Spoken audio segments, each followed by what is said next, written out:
Hello दोस्तों, तो कैसे हैं आप सब। तो न्यू ईयर आ चुका है और न्यू ईयर की आप सभी को ढेर ढेर शुभकामनाएं। आप हमेशा स्वस्थ और समृद्ध रहें और ऐसे ही हमारी कहानियां सुनते रहें। आज की कहानी एक बहुत ही नरवक्षी और डरावने कब्रिस्तान की है। बिलोरा गांव का कब्रिस्तान बहुत ही डरावना था। कोई भी इंसान रात में कब्रिस्तान के अंदर कदम रखने की हिम्मत भी नहीं करता था। इसका कारण था मुर्दों की आहट। जब भी कोई इस कब्रिस्तान में अकेला आता या जाता तो उसके पीछे मुर्दे लग जाते थे और वो जैसे ही मुर्दों की आहट सुनकर पीछे मुड़ता था तो उसकी वहीं पर मौत हो जाती थी। बिलोरा गांव के लोग अक्सर आने जाने वालों को यह कहानियां सुनाते हैं। तो चलिए मेन कहानी पर आते हैं। अनिल, मनु और राम तीन दोस्त थे। वह आपस में चर्चा कर रहे थे। तभी अनिल अपने मामा के साथ हुई घटना को बताता है। बोलता है, मेरे मामा जी एक रात कब्रिस्तान के रास्ते से आ रहे थे। वो डरे हुए थे, इसलिए हनुमान मंत्र पढ़ते हुए आ रहे थे।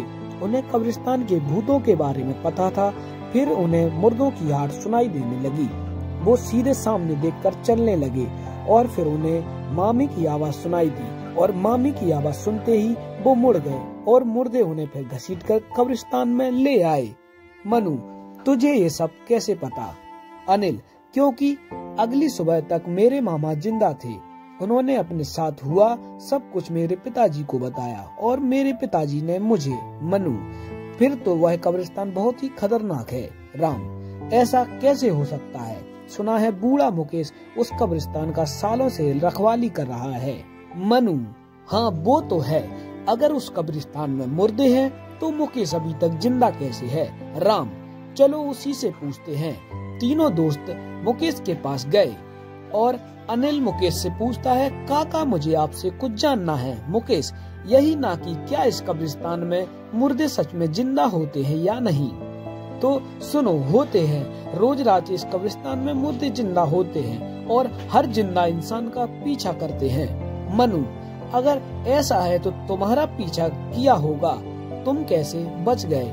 मुकेश, इसके लिए तुम्हें मेरी कहानी सुननी होगी।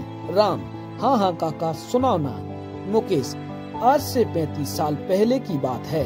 मैं और मेरा दोस्त दोनों अनाथ थे और हम काम की तलाश में बिलोरा पहुँचे। यहाँ पर हम इस चर्च में फादर एंथनी से मिले और फादर एंथनी बोले, फादर हम दोनों को यहाँ काम की तलाश में भटक रहे हैं, क्या आपके पास कोई काम है? फादर, काम तो है पर बहुत डेंजर है, तुम दोनों की जान जा सकती है। सुरेश, वैसे भी हम भूख से तड़प तड़प कर मर रहे हैं, चारों ओर सूखा छाया है, कोई काम नहीं है। फादर, ठीक है। फादर एंथनी हमें कब्रिस्तान में ले गए और बोले, ये बहुत ही पुराना कब्रिस्तान है, यहाँ अंग्रेजों की कब्र है और तुम्हें इस कब्रिस्तान की रखवाली करनी है। सुरेश बोलता है, भला इस कब्रिस्तान की रखवाली की क्या जरूरत है? फादर बोलते हैं, कब्रिस्तान को रखवाली की जरूरत नहीं है, पर तुम्हें यहाँ आने से लोगों को रोकना होगा, तुम्हें उन लोगों की रक्षा करनी होगी। मुकेश बोलता है, मैं कैसे कर सकता हूँ? फादर, इन मुर्दों से। ये मुर्दे रात के अंधेरे में सारे जिंदा हो जाते हैं और जिंदा लोगों का पीछा करते हैं। जो भी इनकी आवाज सुनकर पीछे मुड़ता है और उनकी मृत्यु हो जाती है। तभी सुरेश बोलता है, फिर तो वो मुर्दे हमें भी मार डालेंगे। फादर बोलते हैं, हाँ अगर पीछे मुड़े तो। इसलिए तो कह रहा हूँ कि एक काम बहुत ही जोखिम भरा है, सोच लो तुम दोनों ये काम करना चाहते हो या नहीं। तभी मुकेश बोलता है, हम दोनों के पास कोई और रास्ता नहीं था, पेट की भूख शांत करना ज्यादा जरूरी था, इसलिए हमने हाँ कर दी और उसी रात से हम कब्रिस्तान की रखवाली करने लगे। कुछ रात तक तो सब ठीक था। एक रात हमें लगा कि जैसे कोई हमारा पीछा कर रहा है। मुकेश, सुरेश, जैसे ही पीछे कोई है, लेकिन गलती से मुड़ना मत, चुपचाप गेट तक चल। और वो दोनों डरते हुए गेट तक पहुँचे और सुबह होने तक वहीं पर बैठे रहे। और उनके साथ ऐसा कई बार हुआ जब वो गेट तक जाकर बैठ जाते थे, लेकिन उनका कहना था कि वो मुर्दे उस गेट तक नहीं आते थे। पता नहीं इसका क्या कारण था। कई साल बीतने के बाद वो लोग वहीं पर काम करते रहे और खुशी खुशी से कर रहे थे उसकी रखवाली। फिर सुरेश को गांव की एक गौरी नाम की लड़की से प्यार हो गया और वह छुप छुप कर उसको देखने लगा। कुछ दिन बीतने के बाद एक दिन हम दोनों रात को पहरा दे रहे थे, तभी मुर्दों की पीछे से आहट आने लगी।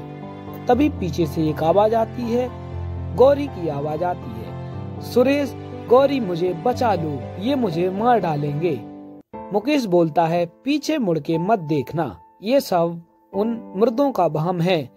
लेकिन सुरेश गलती से पीछे मुड़कर देख लेता है और मुर्दे उसको घसीटकर कब्रिस्तान में लेकर जाते हैं और सुबह उसकी कब्रिस्तान के अंदर से लाश मिलती है।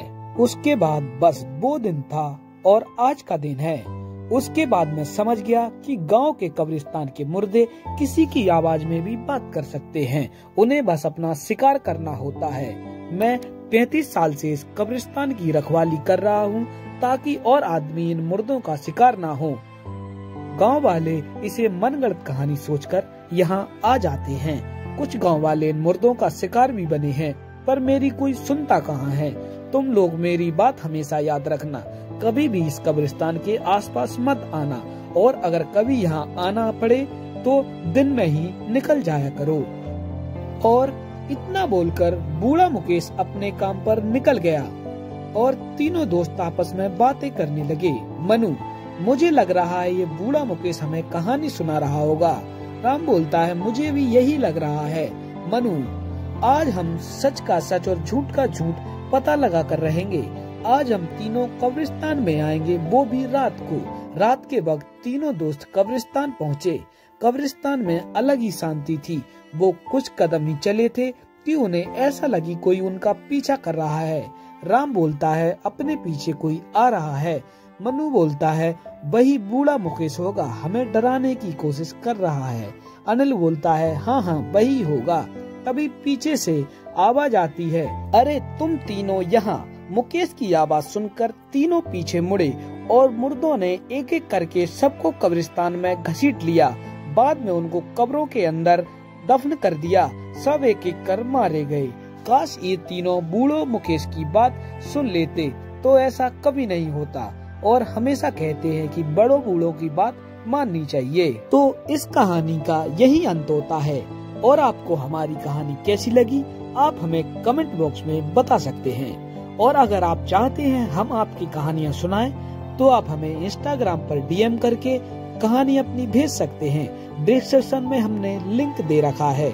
और आपका हमारी कहानी सुनने के लिए शुक्रिया। अगर आप हमारे चैनल पर नए हैं तो चैनल को सब्सक्राइब करें और बेल आइकन जरूर दबाएं। घोस्ट वॉइस सुनने के लिए आपका तहे दिल से धन्यवाद। आपका दिन शुभ हो।